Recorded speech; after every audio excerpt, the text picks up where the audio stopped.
The conference room went silent when the door opened.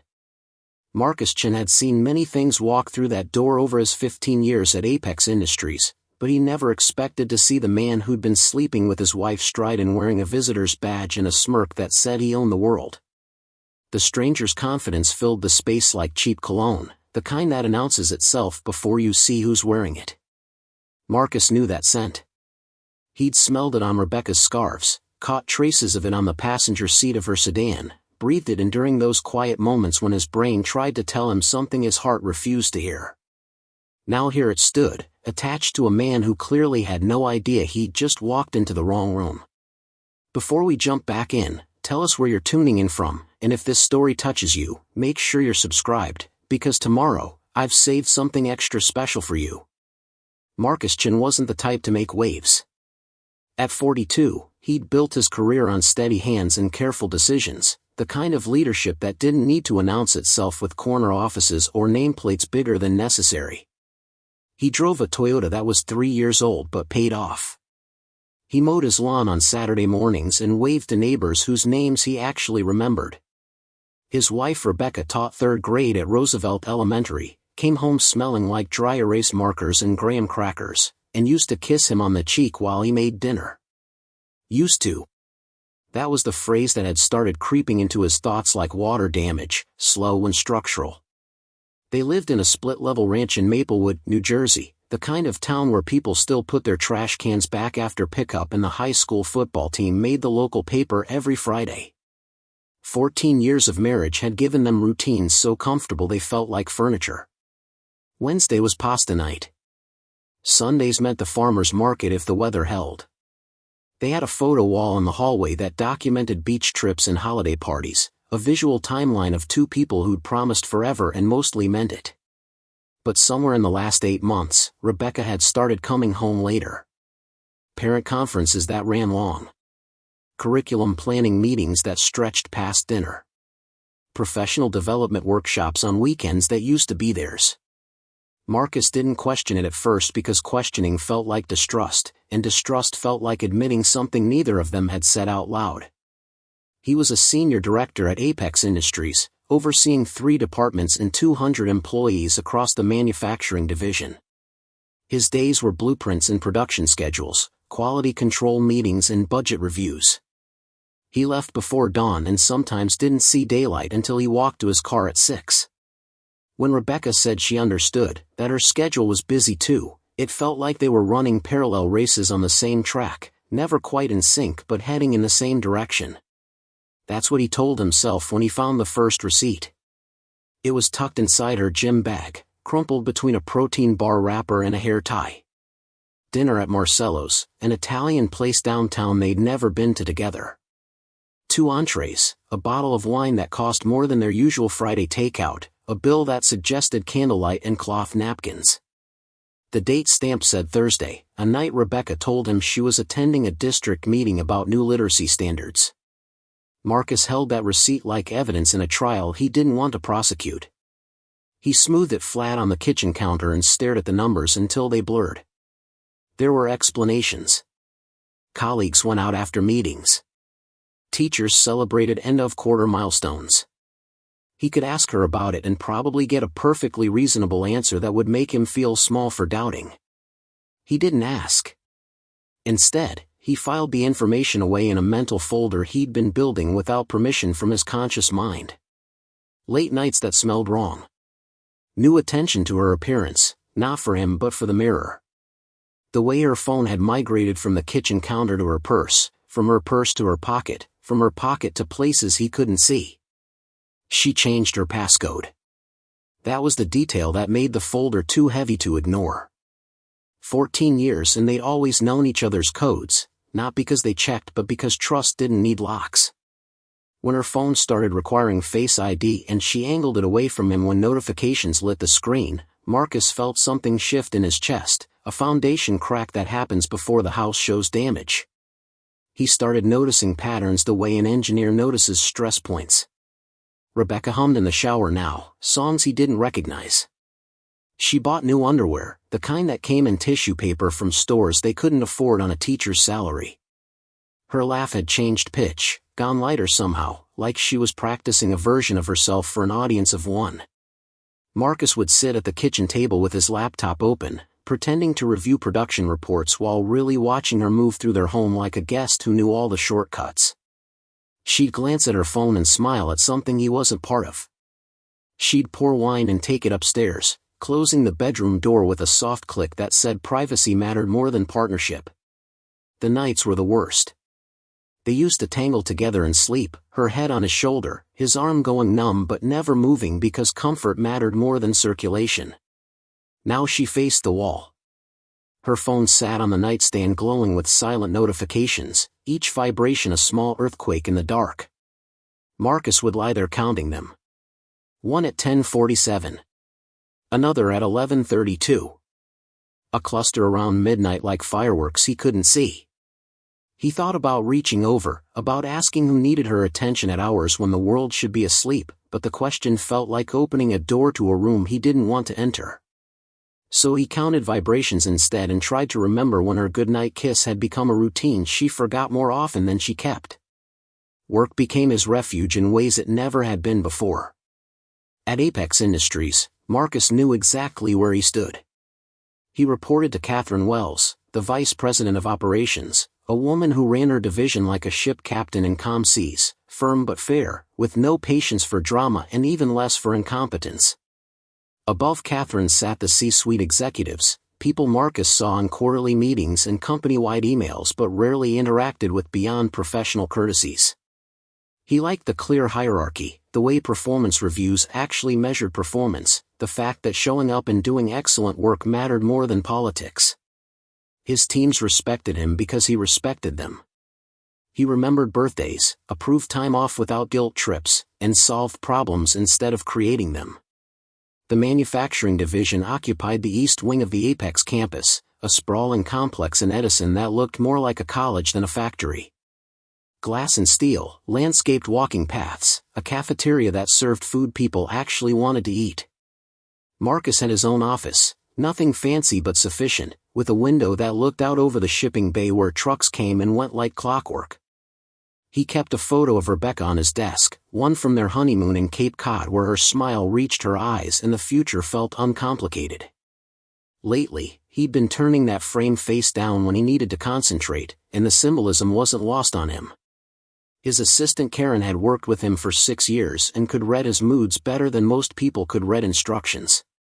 She brought him coffee without being asked and ran interference when he needed space to think. On a Tuesday morning in late September, she knocked on his door frame with the careful rhythm of someone delivering news that required attention. Marcus looked up from a spreadsheet that wasn't holding his interest anyway and waved her in. Karen set a folder on his desk and stayed standing, which meant whatever she had to say wasn't going to be quick. "There's a situation developing in logistics that Catherine wants you aware of. One of the new hires in the loading dock has been causing friction. Complaints about attitude, some concerns about safety protocols being ignored. Catherine's handling it directly but wanted you in the loop since it falls under your umbrella." Marcus flipped open the folder and scanned the incident reports. A pattern emerged quickly, the kind he'd seen before in employees who thought rules were suggestions. Tyler Brennan, 29, hired 6 weeks ago as a logistics coordinator. Written up twice for failing to wear proper safety equipment. 3 complaints from coworkers about aggressive behavior and inappropriate comments. 1 formal grievance about creating a hostile work environment. The file had that weight to it, the kind that said termination was coming unless something changed fast. "What's Catherine's take on this?" Marcus asked, already knowing the answer but wanting Karen's read on it. "She thinks he's a lawsuit waiting to happen. She's documenting everything, building the case.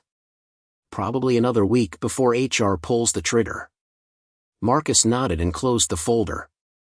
Standard procedure. They'd give the employee every chance to correct course, provide resources and warnings, then make the decision that protected the company and the other workers who showed up and did their jobs without drama. He'd seen it dozens of times, the arc from promising hire to performance problem to exit interview. It was never personal. It was just business, the kind of business that kept 200 people employed and the lights on. Preparing and narrating this story took us a lot of time, so if you are enjoying it, subscribe to our channel, it means a lot to us. Now back to the story. What Marcus didn't know, what he couldn't have predicted as he set that folder aside and went back to his spreadsheet, was that Tyler Brennan was the man sleeping with his wife. That the cologne he'd smelled in Rebecca's car belonged to someone who parked in the same lot Marcus did every morning. That the careful documentation Catherine Wells was building would intersect with the personal crisis Marcus had been trying to ignore in ways that would make the next 72 hours feel like a controlled demolition. That intersection was coming, and it would arrive not with warning sirens but with a smirk and a visitor's badge in a conference room where power dynamics were about to shift like tectonic plates. For now, Marcus closed the incident report and tried to focus on production schedules, unaware that the pattern he'd been tracking at home and the pattern documented in that folder were drawn by the same hand. The universe has a sense of timing that feels almost cruel in its precision, and Marcus Chen was about to discover just how precisely the threads of his personal and professional life had been weaving together without his knowledge. The collision was scheduled for Thursday morning, in a conference room on the 3rd floor, where Marcus would learn that sometimes the man you're building a termination case against is the same man who's been dismantling your marriage one late-night text at a time. Wednesday evening arrived with the kind of autumn chill that makes you remember where you stored the heavy jackets. Marcus came home to an empty house, which had become more common than not. A note on the counter in Rebecca's handwriting said she'd be home late, another parent conference that somehow required 3 hours on a Wednesday night. He heated leftover Chinese food and ate standing at the sink, watching the neighbor's porch light flicker the way it had been doing for weeks. He thought about walking over with a spare bulb, being the kind of neighbor who solves small problems, but the effort felt too large for his depleted reserves. His phone buzzed with a text from Catherine. "Need you in the morning meeting with HR and legal. The Brennan situation is accelerating. Bringing him in for a formal disciplinary meeting, want you there as departmental oversight. 9 sharp, conference room C." Marcus replied with a thumbs-up emoji and set his phone down.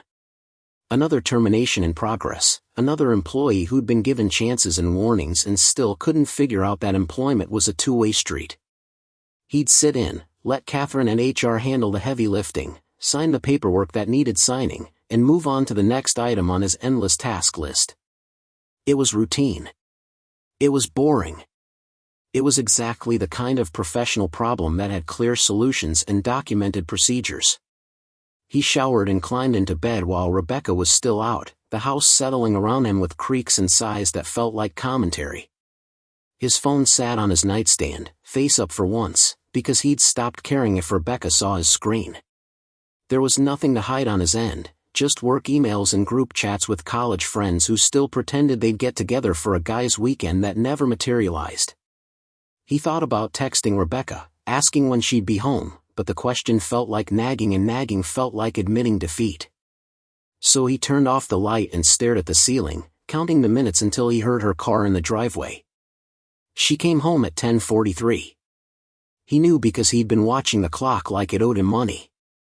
The garage door rumbled, her heels clicked across the kitchen tile, water ran in the bathroom.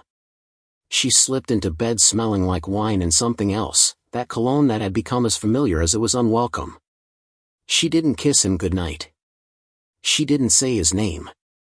She just turned toward the wall and let her breathing slow into sleep while Marcus lay there wondering when their bed had become a place where two people slept alone together. Thursday morning came with frost on the windshield and a sky that couldn't decide between clouds and clarity. Marcus arrived at Apex at 7:30, earlier than necessary, but sleep had abandoned him around 5 and lying in bed felt like surrendering. He made coffee in the break room, the good kind he kept in his desk drawer because the company supply tasted like burnt regret. His office was quiet, the kind of productive silence he used to love before it started feeling like isolation. He reviewed his notes for the morning meeting, though there wasn't much to review. Sit in, listen, support the decision that had already been made. The employee would likely get defensive, maybe angry. They usually did when consequences arrived after warnings went unheeded. Karen arrived at 8:15 with a box of donuts from the good bakery on Route 1. She set them on his desk and poured herself coffee from his stash without asking because 6 years had earned her that privilege. "You ready for the fun police meeting?" she asked, selecting a glazed donut with the care of a jeweler choosing diamonds. Marcus shrugged and took a chocolate one he didn't really want. "Just another Thursday. Catherine's got it handled. We're just the witnesses with better titles." Karen nodded and bit into her donut, chewing thoughtfully before speaking again. "I heard this guy's a real piece of work. Apparently, he's been bragging in the break room about some side thing he's got going, married woman, real hush-hush affair. Makes my skin crawl." Marcus felt something cold slide down his spine but kept his expression neutral. "People talk. Most of it's probably exaggerated." Karen made a face that said she disagreed but wasn't going to argue. "Your faith in humanity is adorable. Me, I think most people are exactly as trashy as they seem." She finished her donut and headed to her desk, leaving Marcus alone with a piece of information he didn't want but couldn't ignore. A married woman. An affair. Bragging about it in break rooms like conquest was something to celebrate. The cold in his spine spread outward, reaching his fingers, making the coffee cup feel slippery in his grip. He told himself it was coincidence. Lots of people had affairs. Statistics said something like 20% of marriages dealt with infidelity at some point. This company employed over 800 people across 3 shifts. The odds that this particular low-life logistics coordinator was involved with his particular wife were astronomically small. He was borrowing trouble, seeing connections that didn't exist because his marriage was struggling and his brain was looking for explanations. Marcus finished his coffee and threw the donut away after 2 bites. He had 12 minutes before the meeting. He spent them staring at the turned-down photo frame on his desk and trying to remember the last time Rebecca had said she loved him without it feeling like punctuation.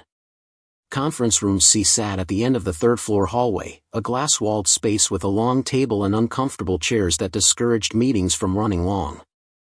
Marcus arrived at 8:58 to find Catherine already seated, reviewing documents with the practiced efficiency of someone who'd done this too many times. Next to her sat Patricia from HR, a woman whose pleasant smile masked a spine made of rebar and zero tolerance for nonsense. Across from them sat Marcus's empty chair and 2 more empty seats, one for the employee and one for the union representative if requested. Tyler Brennan hadn't requested representation, which told Marcus the kid either didn't understand the severity of the situation or believed he could charm his way out of consequences. Neither spoke well of his judgment. Catherine looked up when Marcus entered and gave him a nod that was all business. "Morning. Should be straightforward. We're issuing a final written warning, outlining specific performance expectations, and making it clear that any further incidents result in immediate termination. He's been notified of the meeting's purpose, so there shouldn't be surprises." Marcus took his seat and arranged his notepad in front of him, pen at the ready though he doubted he'd need to take notes. Patricia handed him a copy of the documentation, incident reports stapled behind a summary page that laid out the case in language so clear a child could understand it. Tyler Brennan had been given opportunities. Tyler Brennan had squandered them. Tyler Brennan was now 1 misstep from unemployment. At 9:02, the door opened and Tyler Brennan walked in wearing a visitor's badge because his permanent credentials had been temporarily suspended pending the outcome of this meeting. He was younger than Marcus expected, late 20s with the kind of build that came from gym memberships and protein shakes. Dark hair styled with product, a jawline he probably thought was his best feature, and that same cocky smirk Marcus had been learning to hate in fragments. The cologne hit before the door even closed, sharp and assertive, announcing itself like a character entrance in a bad movie. Marcus felt his breath catch, his hands go still on the notepad, his entire world narrow to the 6 feet of space between his chair and the man who'd just sat down across from him. He knew that scent. He knew it in his bones, in his car's passenger seat, in the scarves Rebecca draped over the hall tree. He knew it the way you know a song you hate, every note burned into memory through repetition and resentment. Tyler Brennan settled into his chair with the ease of someone who thought he was bulletproof, and when his eyes swept the room they passed over Catherine and Patricia with dismissive efficiency before landing on Marcus. For 1 fraction of a second, Tyler's expression froze, confusion flickering across his features like a light bulb shorting out. Then the smirk returned, wider now, edged with something that looked almost like amusement. Marcus stared back with a face carved from stone, and in that moment of locked eyes, an entire conversation happened without words. Tyler knew who Marcus was. Not his title, not his position, but his identity. The husband. The obstacle. The man whose existence was inconvenient but manageable as long as he stayed in his lane. What Tyler clearly didn't know, what his widening eyes and faltering smirk were just beginning to process, was that Marcus wasn't just some clueless spouse. He was sitting in this conference room because he had authority Tyler hadn't anticipated. The power dynamic Tyler thought he understood was inverting in real time, and Marcus could see the exact moment the younger man realized he'd walked into a trap of his own making. Catherine began speaking, her voice level and professional, outlining the purpose of the meeting and the documented concerns. Patricia added details about policy violations and previous warnings. Tyler's attention kept sliding back to Marcus, who hadn't said a word but didn't need to. Silence was a weapon Marcus had been sharpening for months, and now he finally had a target worthy of its edge. The meeting would last 37 minutes. In that time, Marcus would learn things about Tyler Brennan that made the incident reports seem generous. He would hear excuses delivered with the sincerity of a used car salesman. He would watch a man squirm while trying to maintain bravado, confidence cracking like cheap paint. But the moment that would matter most, the moment that would define everything that came after, happened in the first 10 seconds after Tyler Brennan walked through the door and realized he'd been sleeping with the wife of the man who held his professional future in the palm of one very steady hand. Marcus didn't smile. He didn't gloat. He simply existed in his authority, and let that existence speak volumes Tyler was just beginning to hear. Catherine was thorough, walking through each incident with the precision of someone who knew employment law better than most attorneys. Tyler shifted in his seat, legs crossing and uncrossing, hands moving from the table to his lap and back again like they couldn't find a comfortable lie. He offered explanations that didn't explain anything, excuses about miscommunication and personal stress and coworkers who had it out for him. Patricia took notes with the mechanical efficiency of someone who'd heard every variation of these deflections. Marcus said nothing. He didn't need to. His presence was contribution enough, a silent reminder that this room contained layers Tyler was only beginning to understand. "Do you understand the severity of these violations?" Catherine asked, her tone suggesting she already knew the answer but protocol required the question.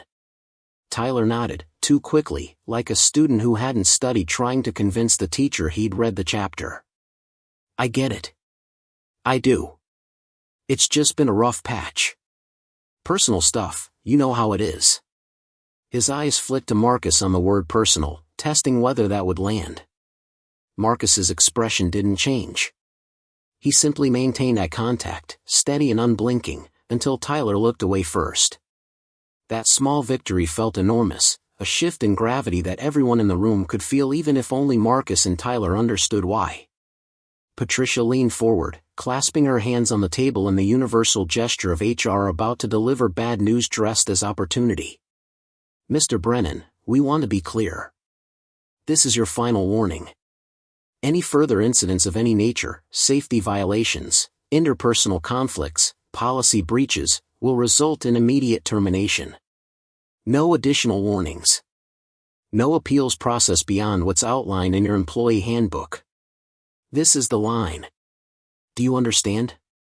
Tyler nodded again, and this time Marcus caught something different in his posture. Not contrition. Not fear. Something closer to calculation, like Tyler was doing math in his head and didn't like the sum. Marcus spoke for the first time, his voice quiet but carrying the weight of someone who didn't need volume to command attention. "I have a question." Tyler's eyes snapped to him, wariness replacing calculation. Catherine and Patricia shifted slightly, surprised, because Marcus rarely participated in these meetings beyond signing documentation. He could feel their curiosity but ignored it, keeping his focus locked on the man across the table. This pattern of behavior, Marcus continued, measuring each word, the disregard for rules, the interpersonal conflicts, the sense that consequences don't apply to you. Where does that come from? Tyler blinked, thrown by the question's philosophical nature. I mean, I don't think that. Look, sometimes I push back when things don't make sense, you know? I don't just follow orders blindly. Marcus nodded slowly, as if considering this deeply. So you value your own judgment over established safety protocols. You trust your personal assessment of situations more than the collective experience of people who've been doing this work for decades. Tyler's jaw tightened. I didn't say that. Marcus tilted his head slightly. You didn't have to. Your actions said it for you. That's what documentation does. It translates behavior into truth. The room went quiet except for the subtle hum of the HVAC system. Patricia and Catherine exchanged glances, uncertain where Marcus was going but trusting he had a destination. Tyler looked like he wanted to argue but couldn't find the angle, his mouth opening and closing around words that wouldn't form. Marcus let the silence stretch until it became uncomfortable, then leaned back in his chair with the ease of someone completely in control. I think we're done here. You've been told what's expected. Whether you meet those expectations is entirely up to you. Catherine will provide you with written documentation of this meeting. You'll sign acknowledging receipt. Then you'll return to work and demonstrate whether you're capable of learning from mistakes or whether you're committed to repeating them. Tyler stood when Catherine did, movement stiff, and took the folder she handed him. He scrawled his signature on the acknowledgement form without reading it, which Marcus noted with the kind of satisfaction you feel when someone confirms your worst assumptions. Patricia gathered her materials and excused herself first, her job complete. Catherine walked Tyler to the door, her voice dropping into that pleasant but firm tone that said the conversation was over and deviation wasn't welcome. Tyler paused at the threshold, looking back at Marcus one last time. There was something in his expression now, a flicker of recognition that went beyond the personal. He was connecting dots, realizing that the man whose marriage he'd been dismantling had just sat in judgment of his professional conduct, and the implications were clicking into place like locks on a safe he couldn't crack. Marcus held his gaze and let the smallest smile touch the corner of his mouth. Not triumph. Not cruelty. Just acknowledgement. A silent communication that said, I know exactly who you are, and now you know exactly who I am. We'll see how you like the view from where you're standing.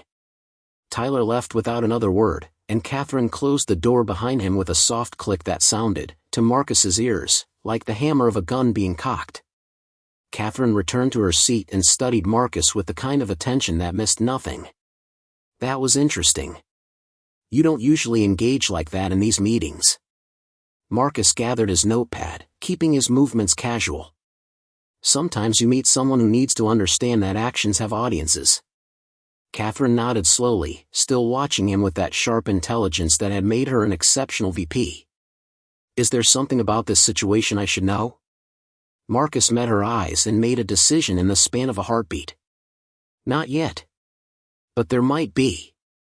If there is, you'll be the first person I tell. She accepted this with a nod, trusting him the way 15 years of solid performance had earned. Fair enough. Let me know if you need anything. And Marcus? Whatever's happening, document it. Paper trail matters.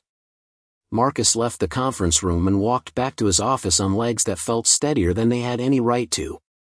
Karen looked up when he entered, reading his face the way she always could. How'd it go? Like watching someone dig their own grave and complain about the shovel. She snorted and went back to her computer. Poetry. You want more coffee? He shook his head and closed his office door, something he rarely did because closed doors suggested problems or privacy needs. Right now he needed both. He sat at his desk and finally, allowed his hands to shake. The tremor started in his fingers and worked its way up his arms, adrenaline and recognition and rage all competing for space in a body that had been holding too much for too long. Tyler Brennan. The name now attached to the cologne, to the late-night texts, to the Tuesday dinners at restaurants Marcus had never been invited to. Tyler Brennan, who worked 30 feet below Marcus's office and apparently thought consequences were optional. Tyler Brennan, who'd just been issued a final warning by the husband of the woman he was sleeping with and still didn't fully grasp the precarious nature of his position. Marcus pulled out his phone and opened the Photos app, scrolling back through months of images until he found what he was looking for. Rebecca at the summer block party, laughing at something off camera. He zoomed in on her wrist, on the bracelet he'd given her for their anniversary. Then he opened his work email and pulled up the documentation from Tyler's file, including the photo attached to his hiring paperwork.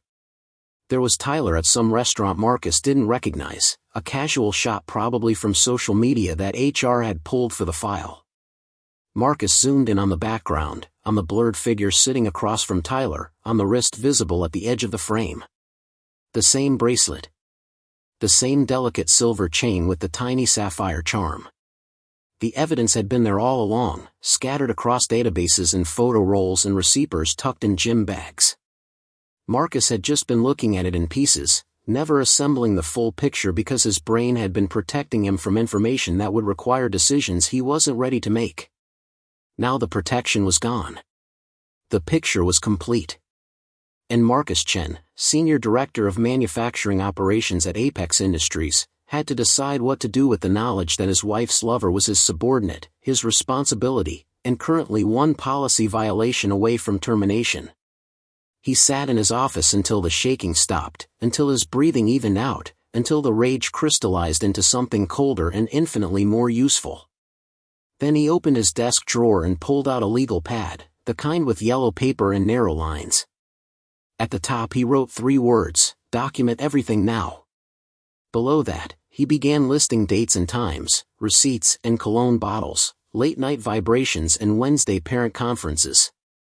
He documented the way an engineer documents a structural failure, clinical and thorough, every data point supporting the conclusion that his marriage had been compromised by someone who thought he was untouchable. Marcus filled 3 pages before his hand cramped, and when he finally set the pen down he felt something he hadn't felt in months. Clarity. The fog had lifted. The path forward wasn't pretty but it was visible, and visibility mattered more than comfort. His phone buzzed with a text from Rebecca. "Working late tonight, curriculum review with the principal. Don't wait up." Marcus stared at the message and felt nothing, which was somehow worse than feeling everything. He typed back a simple thumbs-up emoji and set the phone face down on his desk. Then he picked up his office phone and dialed Catherine's extension. When she answered, her voice carried the slight impatience of someone interrupted mid-task.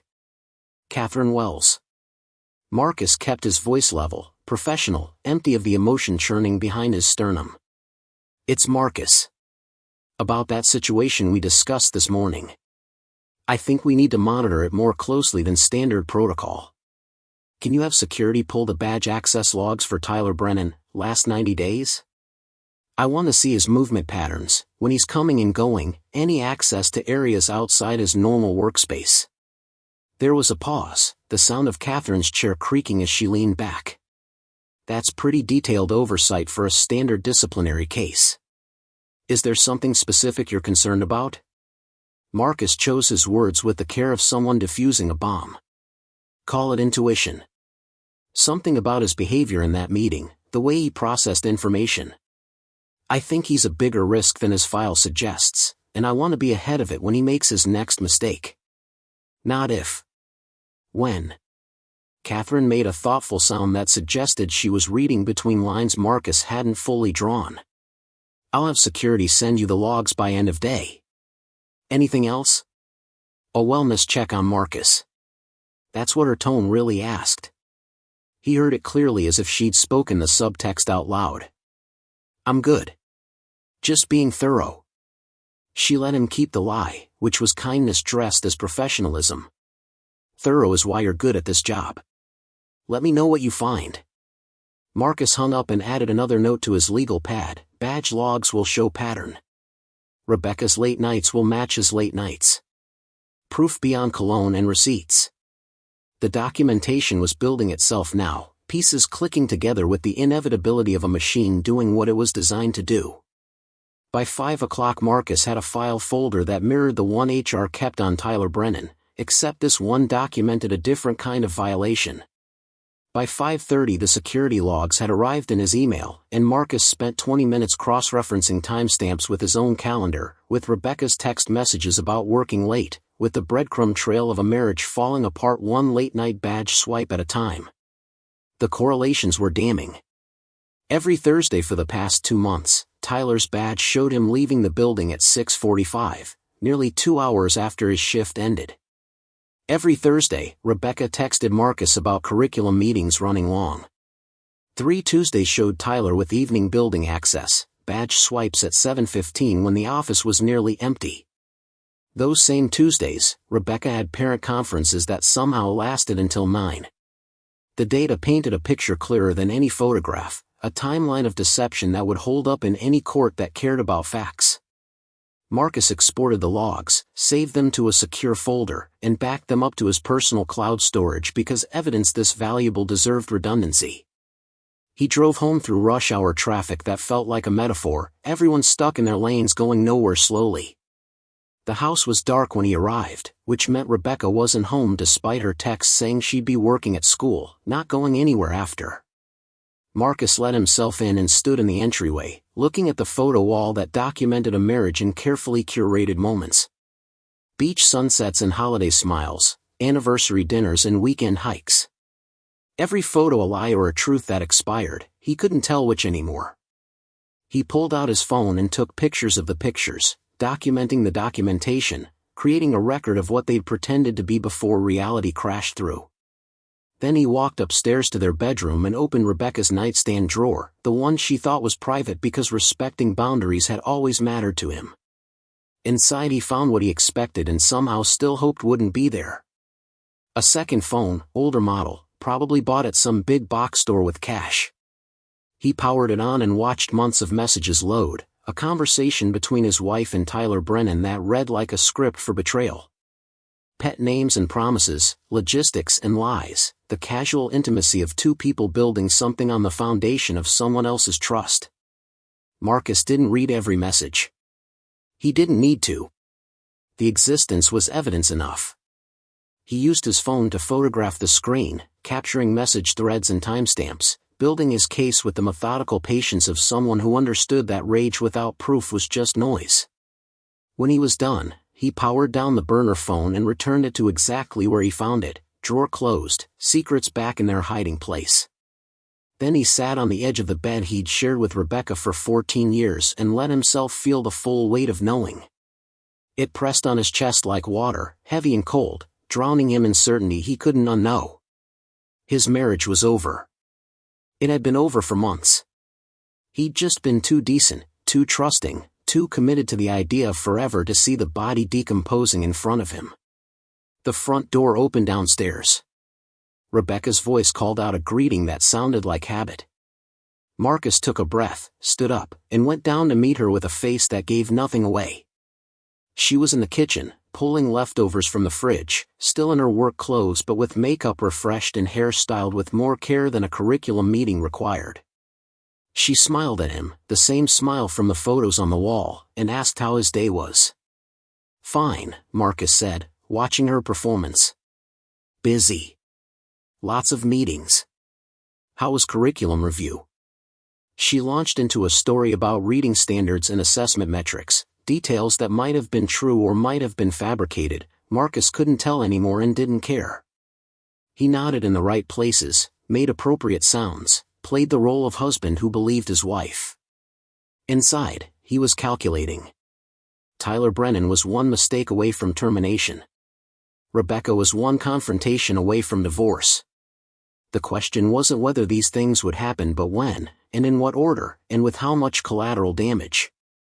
Marcus had been avoiding confrontation for months, telling himself that patience was wisdom when really it was just fear dressed in reasonable clothes.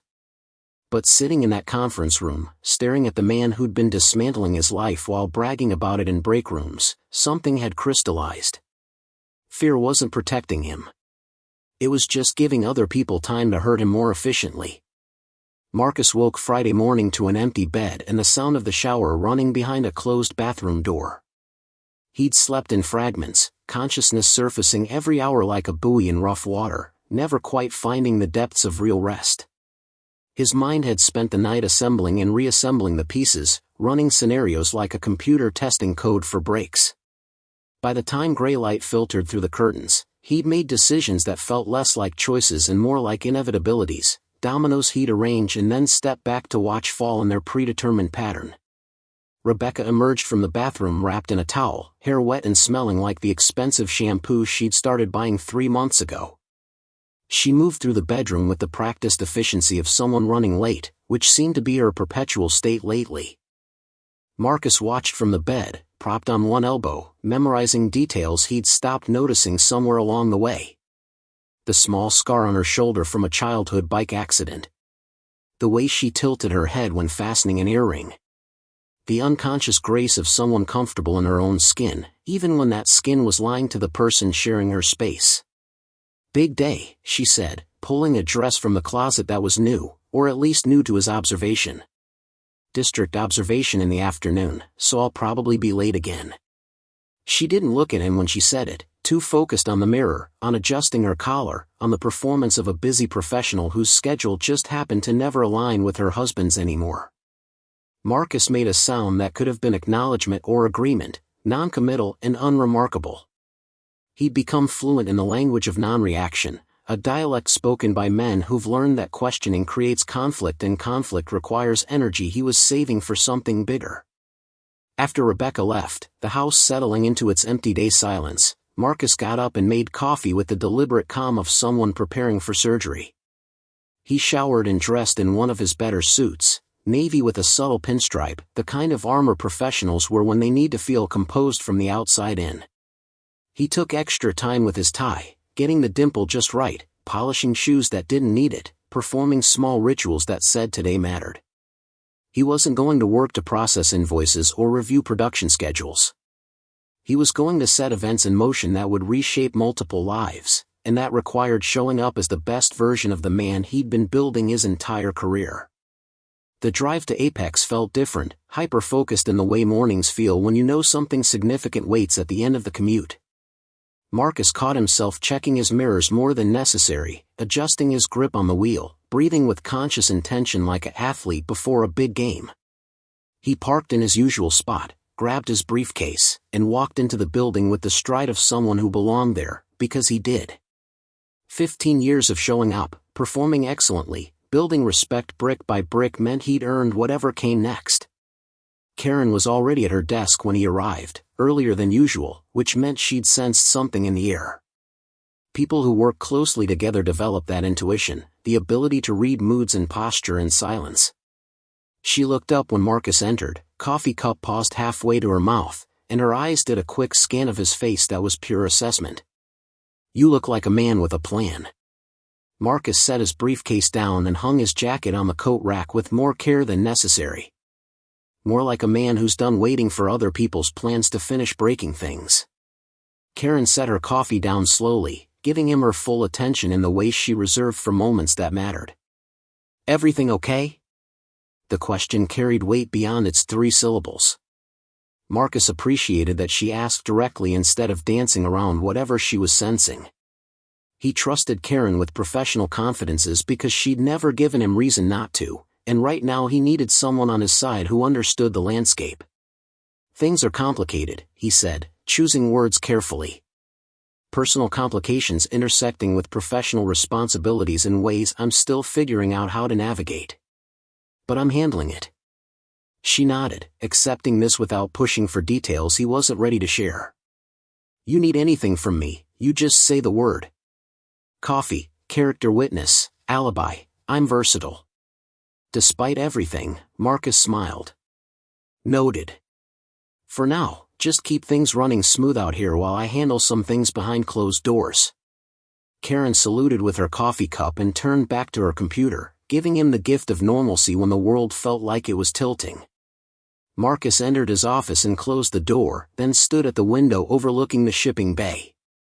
Forklifts moved in coordinated patterns, loading trucks that would carry products to distribution centers across 3 states. Everything operated on schedules and systems, predictable and efficient, the way well-managed operations should.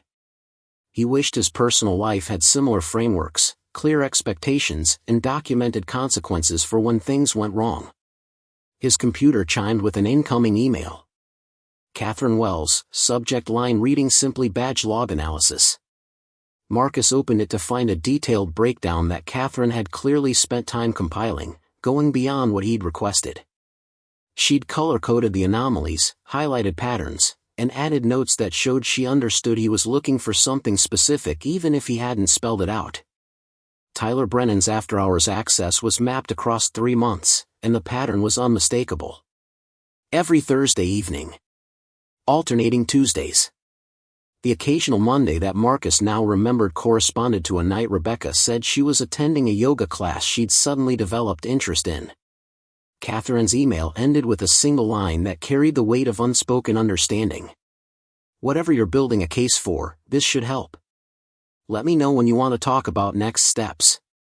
Marcus printed the analysis, 3 copies, one for his personal file, one for what he suspected would eventually be legal proceedings, and one to carry with him as a reminder that facts don't lie even when people do. He was slipping the pages into a folder when his office phone rang. Karen's voice came through with a hint of confusion threading through her usual professionalism. Tyler Brennan is here asking to speak with you. Says it's urgent and personal. Should I tell him you're unavailable?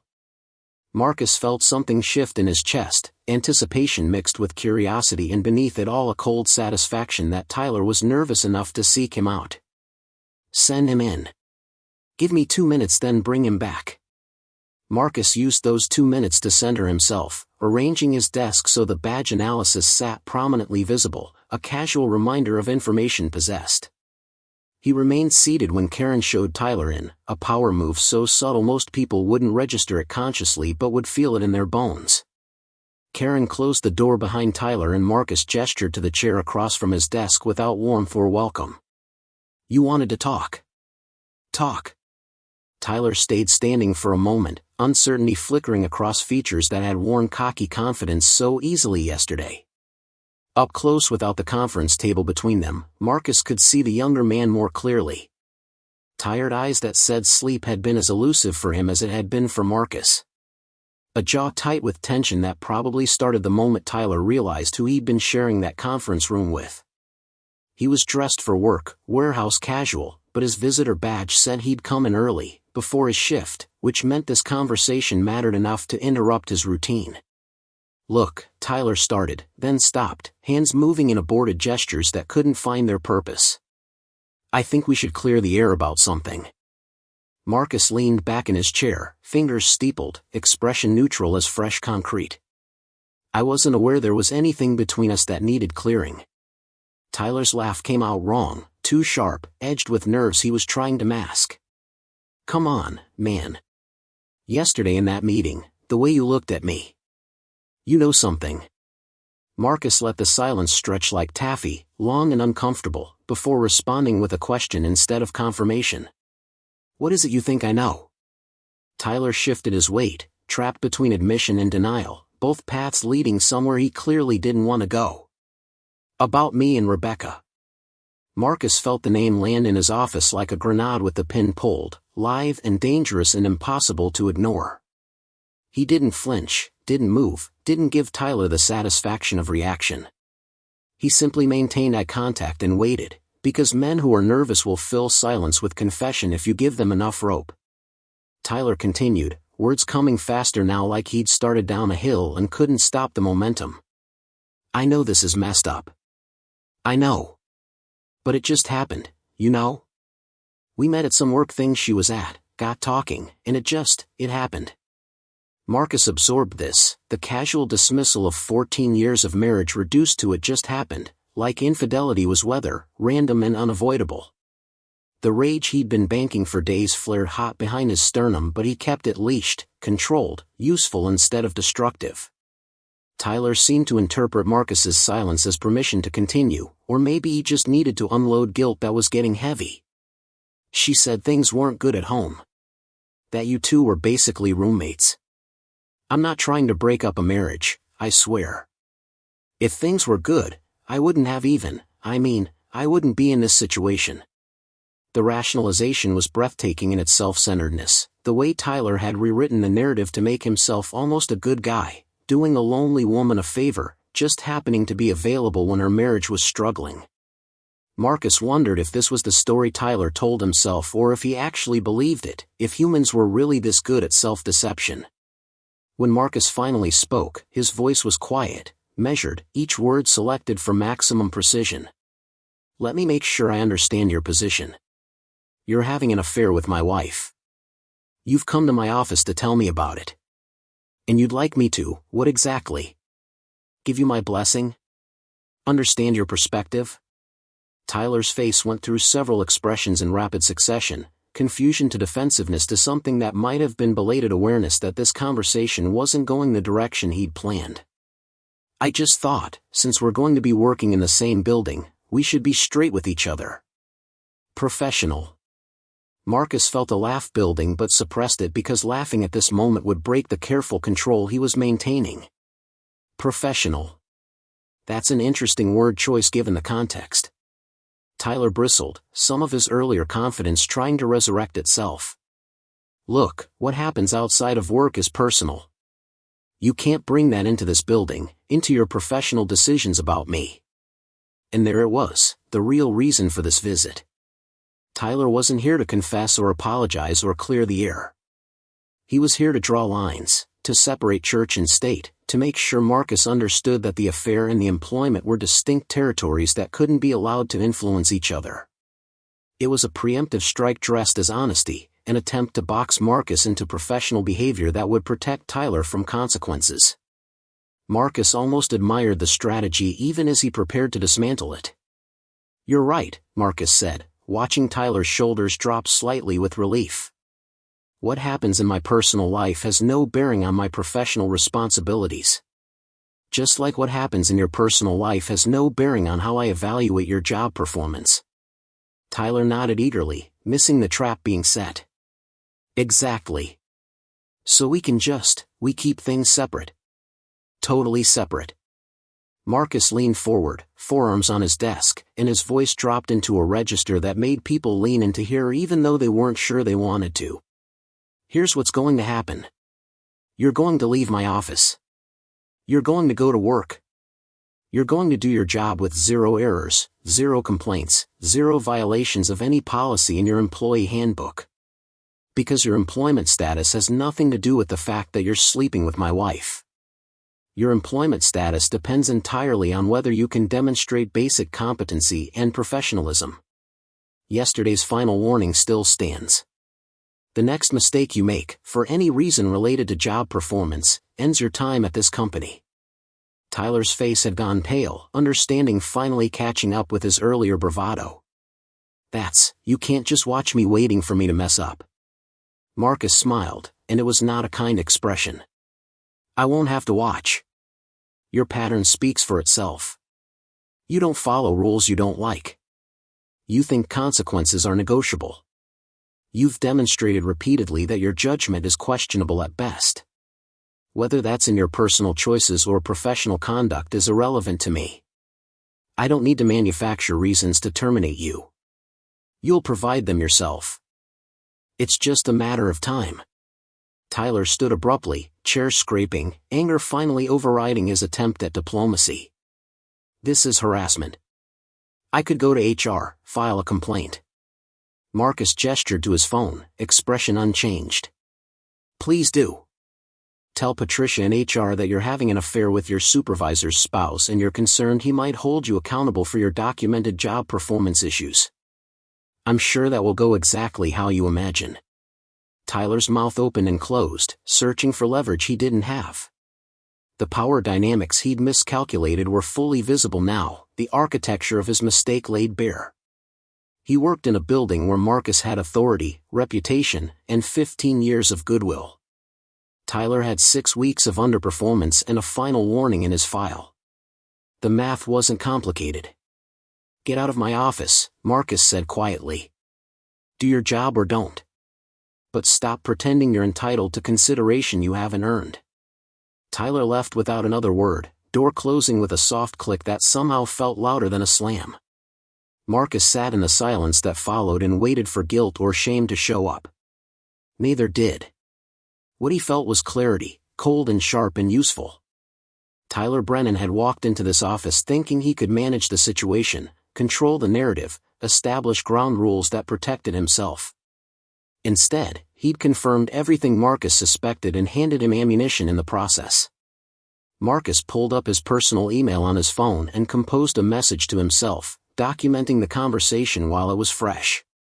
Date, time, summary of what was said, Tyler's admission of the affair, his attempt to separate personal from professional, the implicit threat about HR. Everything went into the record because Marcus understood that eventually this information would matter in contexts beyond this office.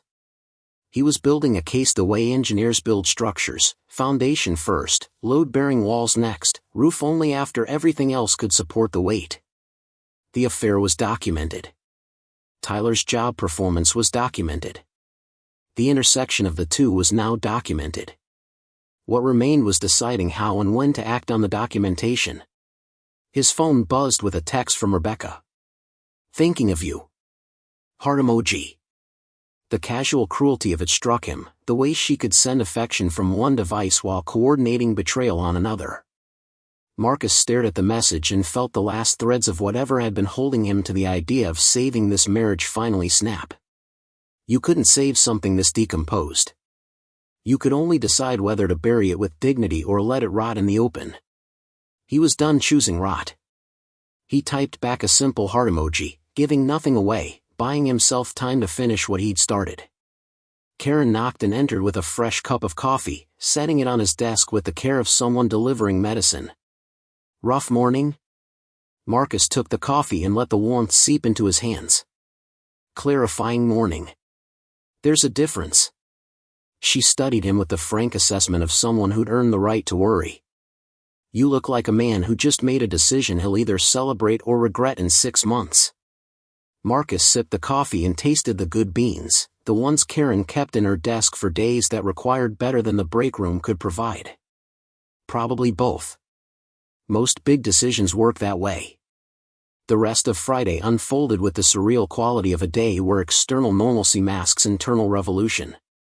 Marcus attended meetings and reviewed reports and approved purchase orders, performing his job with the automatic competence of someone who could do this work in his sleep. But beneath the surface, his mind was running parallel calculations. How much money was in their joint accounts and how fast could he move it to individual holdings? Which attorney in town specialized in divorce and had a reputation for being thorough without being vindictive? Whether he should confront Rebecca directly or let the situation play out until it reached its natural conclusion. Every option had consequences, some immediate and some that would only become clear years down the line when the dust settled and the real cost could be tallied. At 3 o'clock, Catherine appeared in his doorway with an expression that said they needed to talk and it wasn't going to be the comfortable kind of conversation. She closed the door behind her without being invited, which told Marcus the news was either very good or very bad. Tyler Brennan walked off the job an hour ago. Told his supervisor he quit, effective immediately, and left his badge on the desk. Security escorted him out. He's done. Marcus set down the report he'd been pretending to read and let this information settle. The quitting surprised him, the timing of it, the abruptness. He'd expected Tyler to tough it out, to try proving he could outlast the pressure. Walking away suggested either panic or strategy, and Marcus wasn't sure which. Did he say why? Catherine shook her head, leaning against the door with her arms crossed. Just that the job wasn't a good fit and he had other opportunities. His supervisor said he seemed agitated. Angry, maybe, or scared. Hard to tell. Either way, he's gone and I wanted you to know. There was a question in how she delivered that last sentence, an awareness that Marcus had personal interest beyond professional concern. He met her eyes and made a decision about how much truth to share. My wife has been having an affair with him. I found out recently. This week, actually, in ways that, the timing has been complicated. Catherine's expression shifted through surprise to understanding to something that looked like carefully controlled anger on his behalf. She was quiet for a long moment, processing, then pushed off the door and sat in the chair Tyler had occupied just hours earlier. That's why you wanted the badge logs. Why you were asking specific questions in yesterday's meeting. Marcus nodded. I didn't know who it was until I saw him walk into that conference room. Everything clicked at once.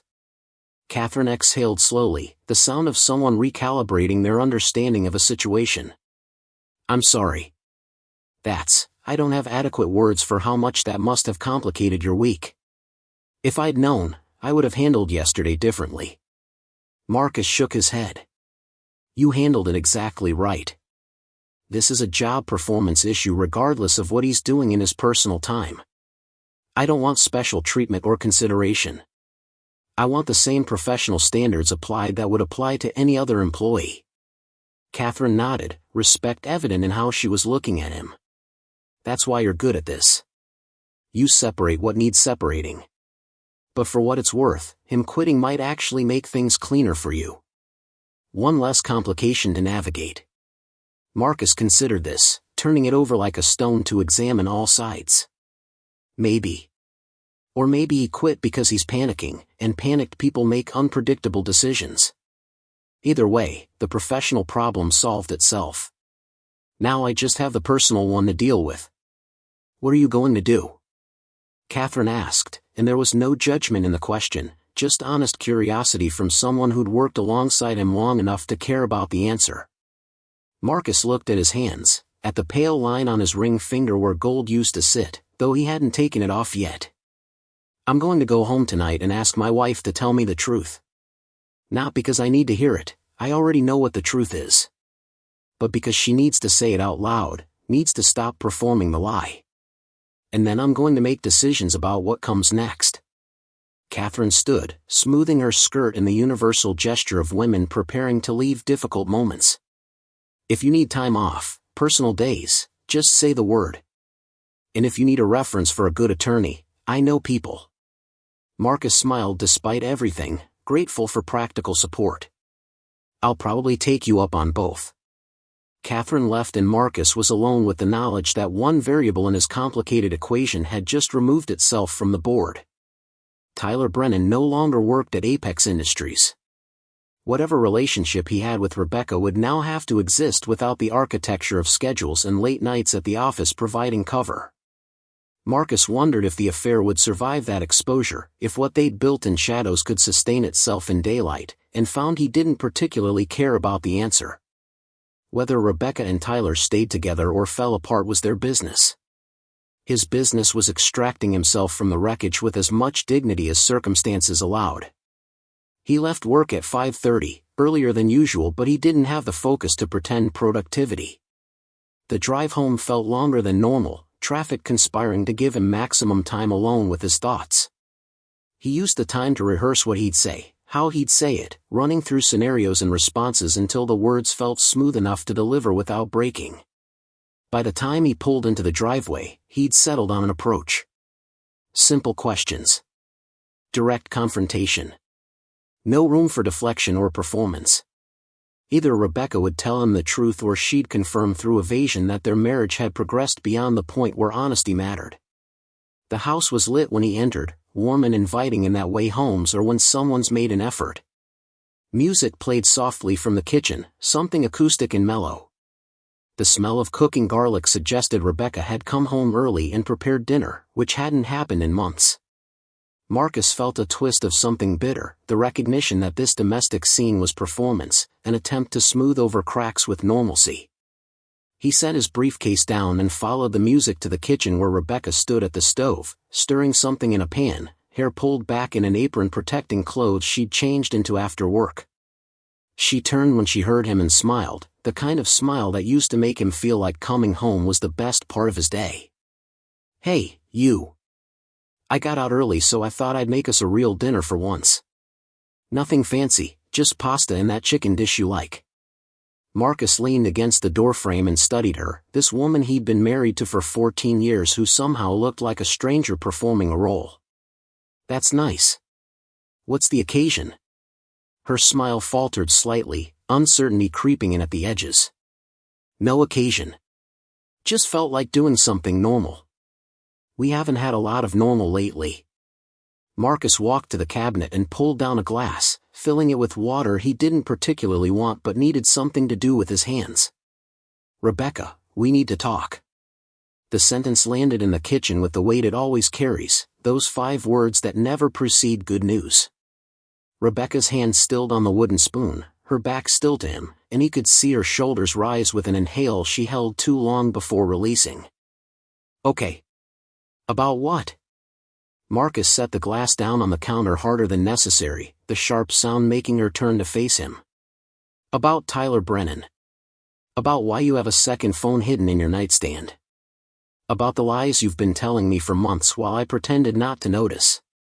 The color drained from Rebecca's face in a way that would have been satisfying if Marcus felt anything beyond tired. The wooden spoon clattered against the pan, forgotten. She opened her mouth but no sound came out immediately, shock stealing her prepared responses. Finally, she managed a whisper that sounded more like surrender than denial.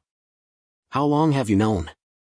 Marcus almost laughed at the question, at the way it confirmed everything without actually admitting anything. "Does it matter? A day, a week, months of suspecting before I had proof? The timeline doesn't change what you did." Rebecca moved away from the stove, leaning against the counter like she needed it for structural support. "It's not what you think." The classic opening move, the instinctive deflection that bought time to assemble a better defense.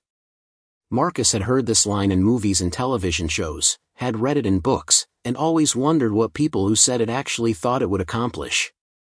"It's exactly what I think," Marcus said, his voice level despite the churning in his chest. "You've been having an affair with someone who worked at my company. You've been lying to me about where you are and who you're with. You've been coming home and sleeping next to me while texting him in the dark. That's not interpretation. That's documentation." Rebecca's eyes filled with tears, and Marcus couldn't tell if they were genuine grief or tactical deployment of emotion. She'd always been able to cry easily, a trait he'd found endearing in early years and now suspected was weaponized. "Marcus, please. Let me explain. I never meant for any of this to happen. Things between us got hard and he was there and I made a mistake." The word mistake landed wrong, too small for the crime, like calling arson an oopsie with matches. Marcus pushed off the counter and moved closer, not threatening but closing distance until they were standing 3 feet apart, close enough that she couldn't avoid his eyes. "A mistake is forgetting to buy milk. A mistake is double booking a dinner reservation. What you did was a series of deliberate choices over months. You chose to meet him. You chose to hide it. You chose to lie to my face every single day while I trusted you. Don't diminish what you did by calling it a mistake." Rebecca's tears spilled over, tracking mascara down her cheeks in dark lines that looked theatrical even if they were authentic. "I know. You're right. I'm sorry. I'm so sorry. But it's over now. He quit his job today and I told him we can't see each other anymore. This is done. I want to fix this with you." Marcus felt something cold and final settle in his chest, the last bit of hope he hadn't realized he'd been carrying finally releasing its grip. She was trying to save the marriage now that the affair had become inconvenient, now that Tyler had removed himself from easy access. Not because she'd woken up to the damage she'd caused. Not because she valued Marcus more than the excitement of someone new. But because her other option had walked away and she was left with the mess she'd made in her real life. It was the most insulting kind of reconciliation, the backup plan claiming to be first choice. "I don't want to fix this," Marcus said, and the words came out easier than he expected, smoother, like they'd been waiting for permission to exist. "I'm done, Rebecca. This marriage ended the first time you texted him goodnight while lying in our bed. It ended every time you came home smelling like him and let me kiss you anyway. It ended when you chose to protect your secret more than you chose to protect us. I'm just finally catching up to where we've actually been for months." Rebecca shook her head frantically, reaching for him, her hands grasping at his forearms. "No. Marcus, please. We can go to counseling. I'll do anything. I love you. I made a horrible mistake but I love you." Marcus gently removed her hands from his arms, holding them briefly before releasing them, a gesture that felt like closure. You love the idea of me. You love the house and the routine and the respectability of a marriage that looks good in photos. But you don't love me enough to choose me when something shinier showed up. And that's okay. People fall out of love. What's not okay is lying about it for months while I stood here believing we were still building something together. Rebecca slid down the cabinet until she was sitting on the kitchen floor, crying in earnest now, the kind of sobbing that shakes shoulders and steals breath. Marcus watched from standing, feeling like he was observing from a distance, disconnected from the scene even though he was central to it. I'll stay in a hotel tonight, he said, his voice gentle because cruelty served no purpose. Tomorrow I'll contact an attorney and start the process. You can stay in the house for now. I'll cover the mortgage until we figure out the division of assets. This doesn't have to be ugly, Rebecca. We can do this like adults who once loved each other and just couldn't make it work. Rebecca looked up at him with devastation written across features he used to kiss goodnight, and for a moment he felt the pull of old loyalty, the instinct to comfort her even though she was the source of the pain they were both drowning in. Don't leave tonight, she said, voice thick with tears and desperation. Stay and let's talk. Really talk. I'll tell you everything. I'll answer any question. Just don't walk out that door. Marcus grabbed his keys from the counter and his wallet from where he'd set it by the fruit bowl. Talking won't change what happened. It'll just be you explaining why you hurt me, and I don't need those explanations. They won't make me feel better and they won't make you less guilty. The best thing I can do right now is leave before I say things I'll regret. He walked toward the door, each step feeling lighter than the last, like he was shedding weight that had been pressing on him so long he'd forgotten what normal posture felt like. Rebecca called after him, his name and pleas and weight mixed into a plea that chased him through the living room. Marcus opened the front door and stepped into the evening air, cool and clean, pulling the door closed behind him with a soft click that marked an ending more clearly than slamming ever could. He stood on the porch for a moment, looking at the neighborhood where they'd built a life that turned out to be more photograph than reality. Lights glowed in windows where other families were having other versions of Friday night.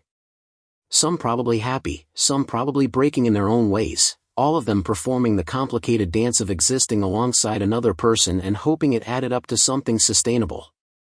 Marcus walked to his car with steady steps, got in, started the engine, and pulled away from the house without looking back. His phone buzzed with texts from Rebecca, messages he could feel vibrating against his leg but didn't bother reading. Whatever she had to say could wait, or couldn't, he didn't much care which. He drove to a hotel near the highway, the kind of mid-range chain that catered to business travelers and people in transition. The lobby smelled like commercial air freshener and the check-in process required minimal conversation. He paid for a week in advance, took his key card, and found his room on the third floor overlooking the parking lot. The room was aggressively neutral, beige walls and floral comforter and art that came from factories instead of artists. Marcus set his wallet and keys on the dresser and sat on the edge of the bed, finally alone in a way he hadn't been in the house he shared with Rebecca.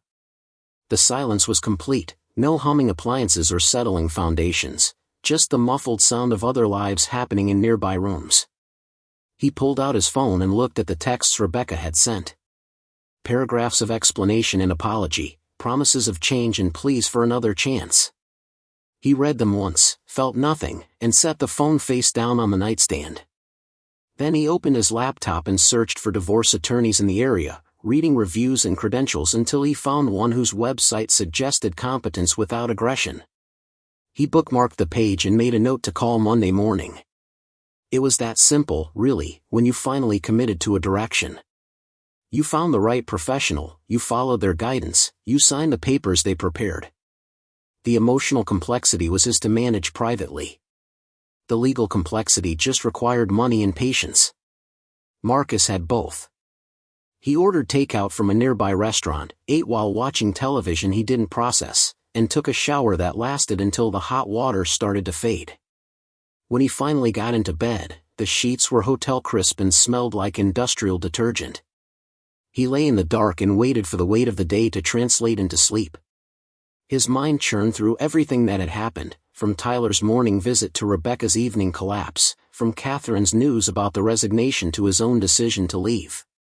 It had the quality of a fever dream, too much compressed into too few hours, reality moving faster than his emotional processing could keep pace with. But beneath the chaos, he felt something he hadn't experienced in months. Relief. Not happiness, not yet, maybe not ever.